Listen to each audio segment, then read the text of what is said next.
कभी आपने इस बात पर गौर किया है कि जिसे आज से लगभग 10 साल पहले कोई नहीं जानता था, आज दुनिया का इतना बड़ा नेता कैसे बन गया? हाँ, मैं बात कर रहा हूँ उस आदमी का जो आज पूरी दुनिया का मिसाल बन गया है। आज हम उसका पूरी कहानी बताएंगे इस वीडियो में और यह भी बताएंगे कि आप क्या सीख सकते हैं इस बंदे से।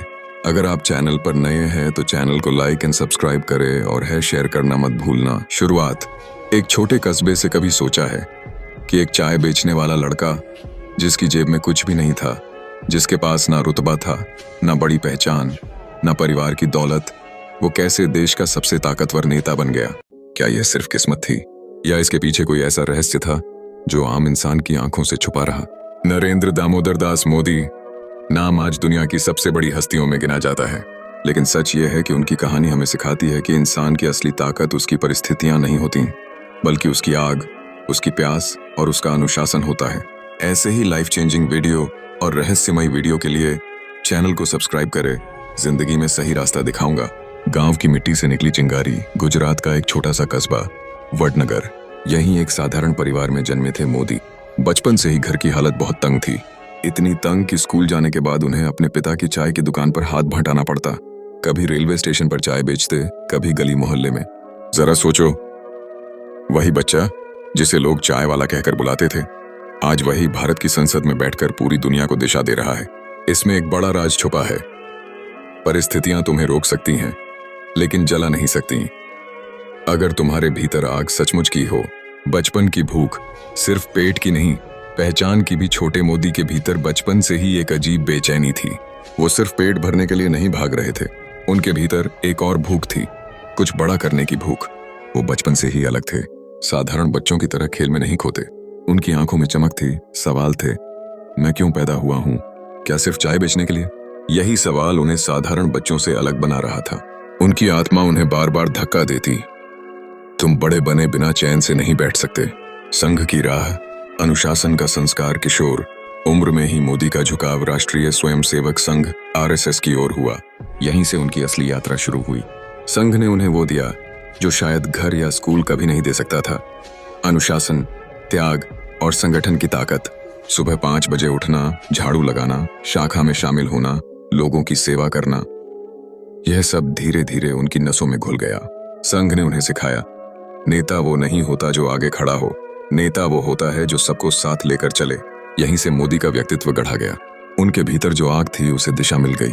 घर छोड़ने का साहस, साधना का सफर। कभी सोचा है एक किशोर लड़का जिसकी जेब खाली है, जिसका कोई सहारा नहीं, वो अचानक घर छोड़ दे और निकल पड़े साधु बनने?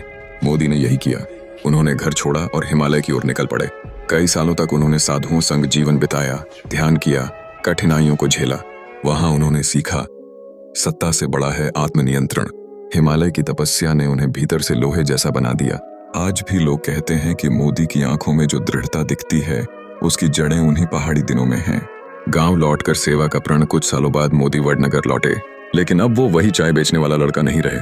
अब उनमें गहराई थी, अनुशासन था और एक मिशन था। उन्होंने तय कर लिया कि उनका जीवन सिर्फ अपने लिए नहीं है, उनका जीवन लोगों के लिए है, भारत के लिए है। यही सोच उन्हें फिर से संघ की ओर खींच लाई। संघ ने उनके भीतर छुपी नेतृत्व की प्रतिभा को पहचाना और उन्हें जिम्मेदारियां देने लगा। संघ से राजनीति तक का सफर। संघ में काम करते करते मोदी की पहचान भारतीय जनता पार्टी BJP तक पहुंची। लोग समझने लगे कि ये आदमी साधारण नहीं है।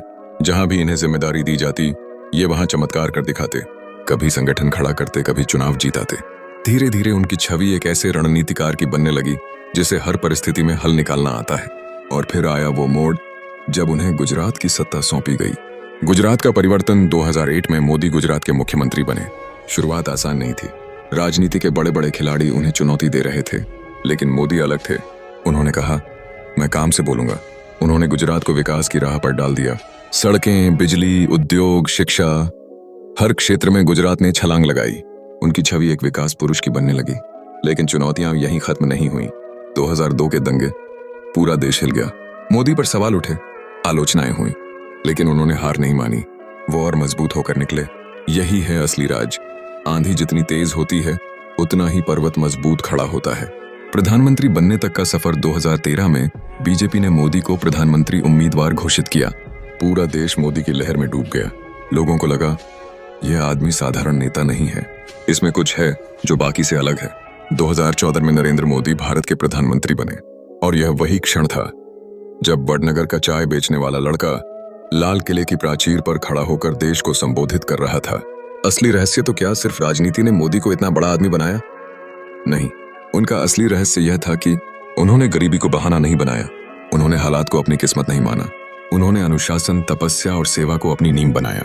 मोदी का जीवन हमें सिखाता है, अगर तुम्हारे भीतर आग सचमुच जल रही है तो कोई भी ताकत तुम्हें छोटा नहीं रख सकती। सवाल, युवा क्या सीख सकते हैं? अब तक की कहानी हमने देखी। वडनगर का एक साधारण बच्चा चाय बेचते बेचते संघ के अनुशासन और राजनीति के संघर्ष से गुजरते हुए प्रधानमंत्री बन गया। लेकिन सवाल यही है, इससे आज का युवा क्या सीख सकता है? क्या सिर्फ मोदी के बारे में जानना काफी है? नहीं, असल मायना है उनकी यात्रा से वो रहस्य निकालना जो तुम्हें अपने जीवन में आग भर दे। पहली सीख, हालात बहाना नहीं है। युवाओं की सबसे बड़ी समस्या यही है कि वो हालात को दोष देते हैं।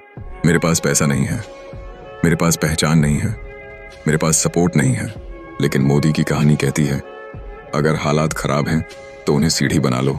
सोचो, अगर वो गरीबी का रोना रोते तो क्या आज प्रधानमंत्री बन पाते? नहीं, उन्होंने हालात को हथियार बनाया। दूसरी सीख, अनुशासन ही ताकत है। युवाओं के सपने बड़े हैं लेकिन आदतें कमजोर हैं। किसी को IAS बनना है, किसी को बिजनेस करना है, किसी को नेता बनना है, लेकिन जब अलार्म बजता है तो उठने की जगह स्नूज दबा देते हैं। मोदी की ताकत थी अनुशासन, सुबह जल्दी उठना, काम को समय पर करना, शरीर और मन को साधना। यही उनकी असली पूंजी थी। युवाओं को समझना होगा, सपनों को जीतने से पहले नींद को हराना पड़ता है। तीसरी सीख, भूख सिर्फ पेट की नहीं, पहचान की रखो। गरीब हर इंसान भूखा होता है, लेकिन बड़ा इंसान वही बनता है जिसकी भूख सिर्फ पेट तक सीमित न रहे। मोदी भूखे थे, लेकिन सिर्फ खाने के लिए नहीं, उनकी भूख थी पहचान बनाने की, इतिहास लिखने की। युवा अगर यही भूख जगा लें तो फिर चाहे हालात कितने भी कठिन क्यों न हो, उनकी राह खुद खुलती जाएगी। चौथी सीख, सेवा ही असली नेतृत्व है। आज ज्यादातर लोग लीडर बनना चाहते हैं लेकिन सेवा करने के लिए तैयार नहीं होते। मोदी ने सीखा था, नेता वो नहीं जो आदेश दे, नेता वो है जो सेवा करे। रेलवे स्टेशन पर चाय परोसने से लेकर संघ की शाखाओं में झाड़ू लगाने तक उन्होंने कभी छोटे काम से मुंह नहीं मोड़ा। यही सेवा का भाव उन्हें जनता से जोड़ता गया। युवाओं को समझना होगा, सेवा से बड़ा कोई करियर नहीं है। पांचवी सीख, आलोचना से मत डरना। 2002 के बाद मोदी पर कितनी आलोचनाएं हुई। लोगों ने हर बार उन्हें गिराने की कोशिश की, लेकिन उन्होंने आलोचना को ताकत बनाया। युवा अक्सर आलोचना सुनते ही टूट जाते हैं, लेकिन अगर आलोचना से डर गए तो समझ लो कि आग बुझ गई। आलोचना वो हवा है जो तुम्हारे भीतर की ज्वाला को और बड़ा करती है। छठी सीख, बड़ा सोचो, बड़ा करो। मोदी सिर्फ MLA या CM बनकर नहीं रुके, उनके सपने भारत को बदलने के थे। वो जानते थे कि जब तक सोच बड़ी नहीं होगी, काम बड़ा नहीं हो सकता। आज का युवा अक्सर छोटे छोटे लक्ष्यों में फंस जाता है। नौकरी मिल जाए, थोड़ा पैसा आ जाए, लाइफ आराम से कट जाए, लेकिन इतिहास में वही दर्ज होते हैं जो अपने लिए नहीं, दुनिया के लिए सपने देखते हैं। समापन, युवाओं के लिए अग्नि संदेश मोदी की कहानी सिर्फ एक व्यक्ति की कहानी नहीं है, यह हर उस युवा की कहानी है जो अपने हालात से लड़ रहा है। याद रखो, गरीबी तुम्हें रोक नहीं सकती, आलोचना तुम्हें गिरा नहीं सकती, हालात तुम्हें छोटा नहीं कर सकते। अगर तुम्हारे भीतर आग है तो पूरी दुनिया तुम्हें रोक नहीं सकती। वडनगर का चाय वाला जब लाल किले की प्राचीर तक पहुंच सकता है तो तुम क्यों नहीं? असली सवाल यही है, क्या तुम्हारे भीतर वो आग है जो मोदी के भीतर थी? अगर है तो तुम्हें कोई नहीं रोक सकता।